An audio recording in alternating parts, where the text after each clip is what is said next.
Hello, kasi ko nga mga waray-waray. Kumusta ka mga tanan? At akon nga ran ay Maris, living in Victoria, Australia. And I'm from Eastern Samar, Philippines. And ako ay isang nanay at isang lola.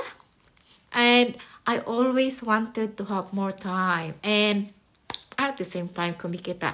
Kasi hindi naman pwede na hindi tayo magtatrabaho, di ba? Kay damo maining yung mga baraydal nga non-stop. So, nagbiling talaga ako hinway nga how can I have more time, more flexibility, nga at the same time, earning a living.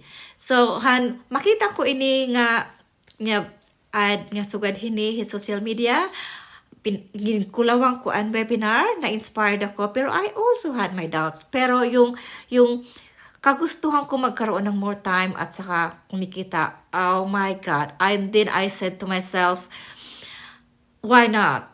So, when I started this business, I couldn't be happier. Sabi ko nga, asya na ini ang akong bibiling hadto pa.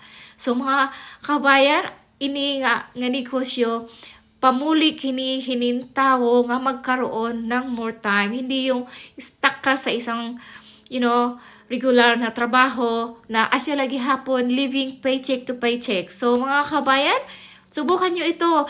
Bangin ini na ang iyo oportunidad liwat nga ginbibiling hadto pa. So, check my website, www.mariadolores.co para magkaroon kayo ng more information and see how you go. And I hope to see you in the inside.